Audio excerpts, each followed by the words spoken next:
Hi everyone, I'm here with Mr Smelly, Mr Smelly 1977. Hello. And he's agreed to come and check out some fragrances that I've picked out for wearing in offices. So kind of more sensible day-to-day office fragrances. And I've chosen ones that are all affordable. They're all under £30 for a bottle, and I think they suit all seasons if you're indoors. Okay, so we're going to start with the first one that I've picked, which is Joven Musk. Okay, so your initial thoughts on that straight away? I had never smelled that till I met you, so it's only through you that I've been introduced to it. On paper. So it's soapy and very clean, and it is musky and soapy, and a little, to me, a little bit retro smelling, but not in a bad way. Yeah, okay. How do you describe it? I agree, what definitely. do you like about it? I just like the fact that it's really clean. It's inoffensive. I don't think anyone's gonna, if you're in the office working closely with other people or going to meetings, it's inoffensive. It's a cologne, so it's not a massive projector, but it does actually last really well. It will get you through the working day. It's super cheap. This one is the cheapest in my list, £8. Wow. For that size, 118 mils. So what, more than 100 mils, wow. yeah, what do you think in terms of wearing that to the office? Yeah, I can see what you mean. Yeah, it's clean and fresh. It's not exactly boring smelling though, but it is a soapy. Is it almost a barbershop type of smell? Possibly. I mean, there's tons of notes. Okay, it's got lavender. It does have mint, lavender, lemon, lime. It's got a lot of spices. It's got carnation, which is a spicy floral. Woodsy notes. I can see your point. It's a very fresh, soapy, clean scent. I actually think I would call it a barbershop type scent, actually. So therefore, those I think can be good for work. So yeah, and that's been going for donkey's years. 1973, that one came out. Wow. My dad used to wear it, and he still actually does. And I know, don't let that put you off. Sweetie's having a scratch on the scratching post. Don't let that put you off. I think it's well worth checking out. It's a safe blind buy because it's £8, so it's super cheap, and I'm sure it's just as cheap in the States. So that's, I think, a good one for the office. And then moving on, we've got Moog Cologne. So that's this one, which I've actually borrowed from Mr Smelly. This is Mr Smelly's bottle. nearly used it all up. Yeah. And that's it on paper. You obviously know the fragrance anyway. I've picked it because it's fresh. It's almost a little bit fruity in the opening, but there's this real lovely, fresh, clean vibe again. So, but it's different to Joven Musk. It's not so musky. It's a lighter, woody musk, I think. What do you think in terms of wearing that to the office? Yeah, I mean, it is a good choice. It's sort of a fresh linen type of thing going on there. And yeah, soapy. I know Neroli is one of the notes. Doesn't come through that strongly, actually. I don't notice Neroli that much. In the opening, I think now because we sprayed these, or I sprayed these over an hour ago now, so we are getting more of the dry down, not so much the opening notes. Thierry Mugler said it was supposed to recreate a soap that he smelled on holiday once, a green soap that he had in Morocco or somewhere, and it smells really like green and soapy is a good description. And really nice and clean and totally safe for the office, but I don't think it's boring. No. I think it's nice. And the perfumer was Alberto Morillas. It came out in 2001, so it's been going a long time. Alberto Morillas is very prolific, massively prolific. He's done CK1, Acqua di Gio, all the flankers, L'Odyssey, and a ton more, like ridiculous. So he's a good perfumer behind that one. Great at freshies, isn't he? And what do you think about longevity? Because that's a little bit iffy with some people. It's not the best performing scent in the world, so you might want to take an atomizer, or if you can take it to work in your bag, or if you're in the car, you might want to reapply at lunchtime. So like after about 4 or 5 hours, just do a couple more spritzes. I don't get great performance. Sometimes that's a good thing at work. Yeah, I mean, you don't want a massive beast or, projection beast, but you still want it to last all day. So the fact that you have to respray is probably the only downfall for that one, but I still think it's a good one. Yeah. That's probably the weakest of the 5 that I'm showing you. And it is very cheap. Well, quite cheap, isn't it? So for 100 ml, £30 £30-ish. Yeah. So It's not bad, but you do have to spray quite Yeah. a lot, really. So As but I yeah. did, that's why it's empty. So the next one is number 3, and it is Avant-Garde by Lanvin. Avant-Garde, which you're also familiar with, aren't you? Yep. There's Smelled that before. Yep. another paper that we sprayed. Completely different to all the others. Yeah. I wanted something, so we've got a lot of fresh in here because that is perfect for the office, but I wanted something classy, sophisticated that would probably make someone stand out a little bit without being too out there or too much of a projection. Do you think it does that? Yeah, it's really different. It's a little bit sweet. I think there's honey in there, isn't there? Yeah, and there's tobacco. beeswax. Beeswax gives it that honey kind of smell. Yeah. There's a sweetness there, and there's a tobacco note. So, but somehow it's very smooth, and it doesn't come across that it would be inappropriate at work somehow. There's a really clean feeling to it, despite the fact that there's spices and tobacco, and there's a sweetness and the beeswax. There's something really clean and musky going on in there, and it really does. I think it would work great for the office, great to make a bit of an impression, and a perfect one for the cooler months. So I don't know that would necessarily appeal for summer, but more for those. Probably, fine in spring. Yeah, just not in super hot weather. Just not in the particular, because in the hot weather you want something more refreshing, I think. It's just a bit sweet. Yeah, because there's no citruses, I don't think, in that one. Oh no, there is actually. There's bergamot. Okay. But most of it is kind of heavy, although it doesn't come off too heavy. No, it's very smooth, very sweet, but well balanced, and a very nice. I think it's just very versatile, which means including definitely. work would be great. And that would be great for going out after work, wouldn't it? Oh, Like yeah. quick spritz before you go out for after work drinks. Very nice. It's good. I like it. Very different to other things out there. Yep, good one that. Okay, so number 2 is yes, a fragrance I'm very, very, very in love with. Dunhill Icon, or Dunghill as I've taken to calling it. But it does not smell like dung. This is Mr Smelly's bottle. I've got just samples at the moment. Oh God.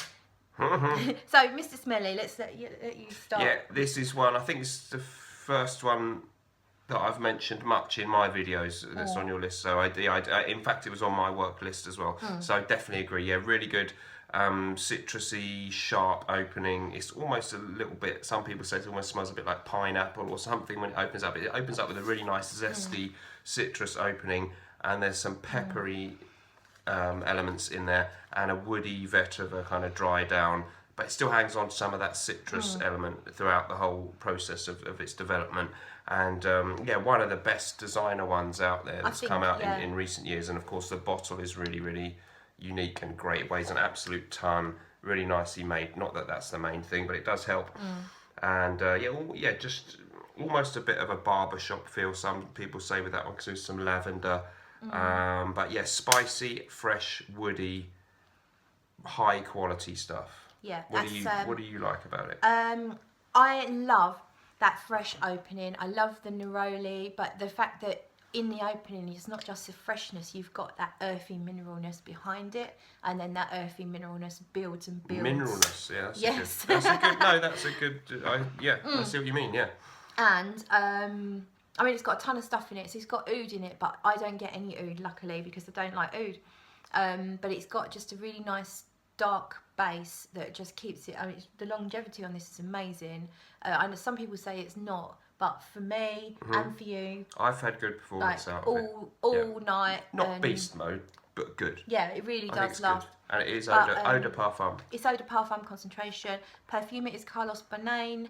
It came out in 2015, and you can get a bottle now around about £30 for 50ml. So it's quite a good value fragrance, and I don't think you need too many sprays, so it should last you a while. And I just think it's inoffensive but very appealing at the same time, and still kind of clean-ish, but with that earthy yes And not dull and generic. Nothing like dull some and generic. other inoffensive scents. I don't think there's any danger if you wear this to work that your colleagues are going to smell the same.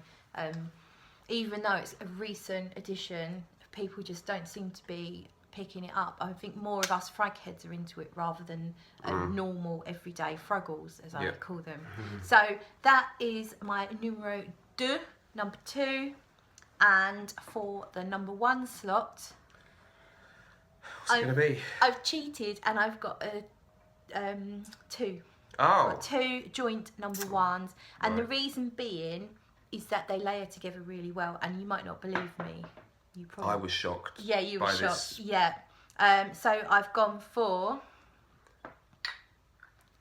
You've got Versace, the Dreamer, and Ferrari Bright Neroli. So they're 2 quite different fragrances, but a happy accident, I wore them together, and the effect is really, really nice. Did you wear them together by accident? Yeah, or... well, I'm trying to, it was kind of an experiment, I guess. Okay.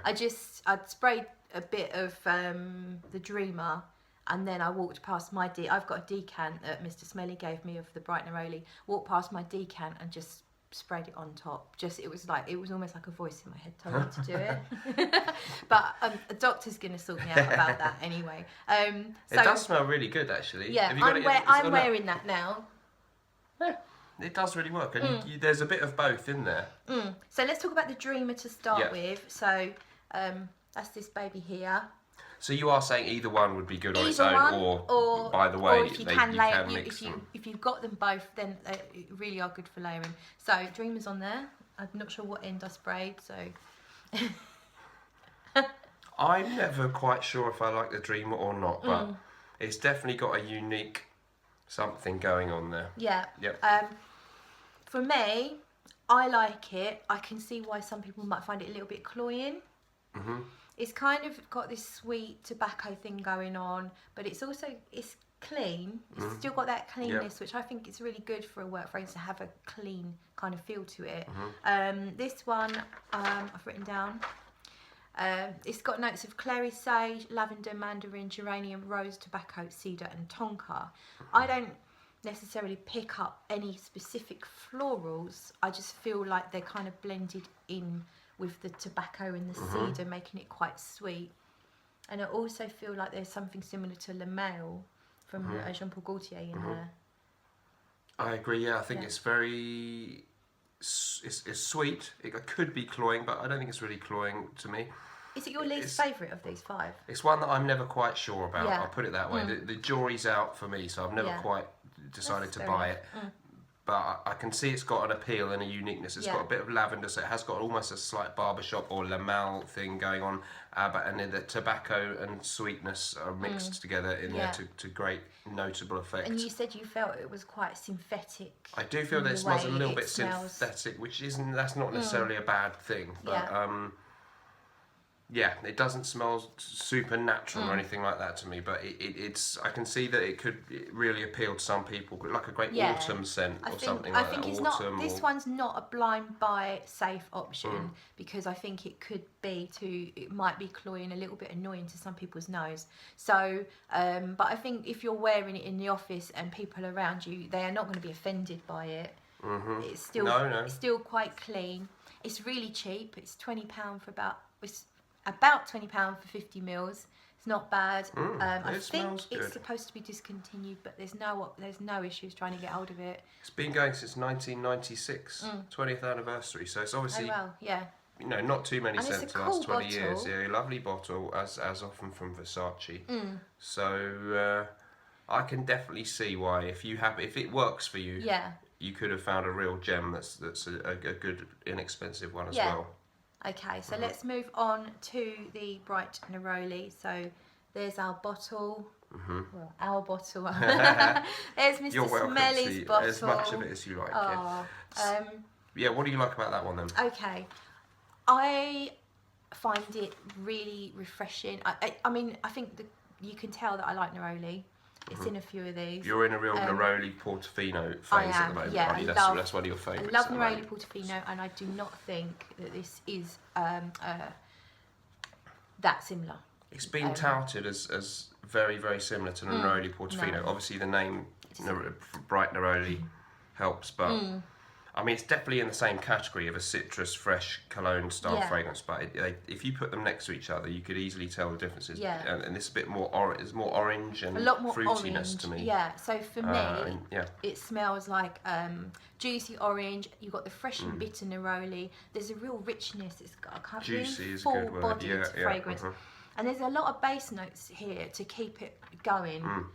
So you've got a vetiver, patchouli and amber in the base. So they really anchor the neroli and the general fresh zestiness to it. It lasts quite well, yeah. It lasts well, and it maintains that zesty freshness the whole day. It smells really good and fresh. Yeah. An hour and a half ago now, and it still smells like a really clothes, rich. It's really good, yeah. I wore it to work the other day, and it was great. It went the whole day long. Even when I got home and I was moving around, I was catching whiffs of it. And yeah, I think it's a really good one. And as I say, it layers so nicely with the Dreamer. But I also think that both this and the Dreamer would layer with quite a few other. If you want to experiment, they're brilliant fragrances to layer. Also, Mugler Cologne, because they're kind of light and simple. Dreamer's not really light, but it's in a way it's kind of simple. Yeah. And I think that they would layer quite well with other things. Mugler Cologne, I've done that with 4711. Yeah, quite good. I wasn't sure whether I was going to bring this up or not. With 4711, I've actually mixed 4711 in with my in a separate atomizer with some Sexiest Scent on the Planet, which is a woody vanilla kind of simple 4160 Tuesdays. Yeah. And it's come out quite nice, but the 4711 aspect of it kind of dies quite quickly, and I thought maybe that the Sexiest Scent would hang on and grab on to the cologne. Yeah. But I've not given it time to macerate. Okay. But it's fun experimenting. I think that's what I'm trying to get across. Yeah. Yeah, you could. I think girls are a bit more into your layering and mixing, aren't you, than us men? For some reason. Yeah. So anyway, that's all 5. So your top 2 right now for work: Ferrari Bright Neroli and the Dreamer by Versace. That's the top joint position, top number 1. Right. Yeah. So brilliant. thanks, Mr Smelly. Thank you very much for having me. Joining us, and we'll get on with it. Yep, you might see us again in a video soon, hopefully.